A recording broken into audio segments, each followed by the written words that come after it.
Okay. Okay, so this is Adelita. Now, as you begin this piece, it's very important to set up the pull-off between 4 and 3, right?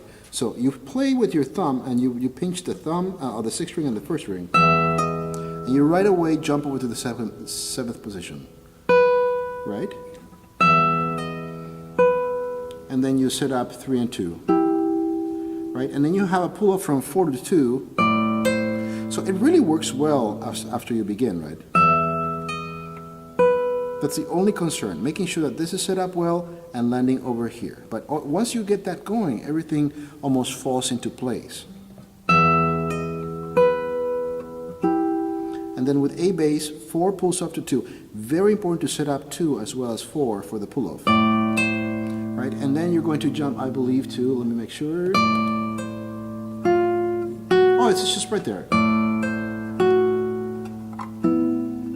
That didn't sound right. Aha. Right, and from there you just land a bar. So this is going to be a little bit uncomfortable. You have that C natural where you're going to have to tuck in, and then 2 is on the 3rd string, right? And then you add 3 to get that G there, right? And 3 has to slide back 1 fret to get the F sharp on the 7th fret, and you hammer and pull. Right? And that is particularly tricky because you have the 1st string below it. Right? But it's very, very useful because you're going to play the open E.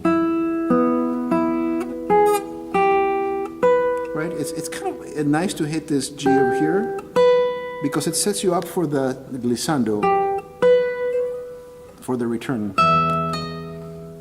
where you just basically have a repeat.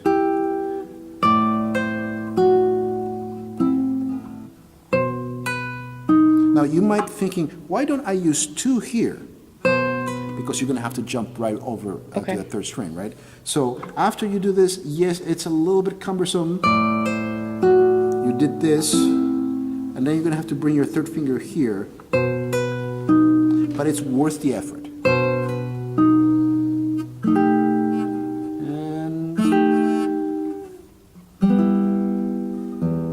And that's the first section of Adelita, right? So that should get us started with the piece, and then we'll move on to the second.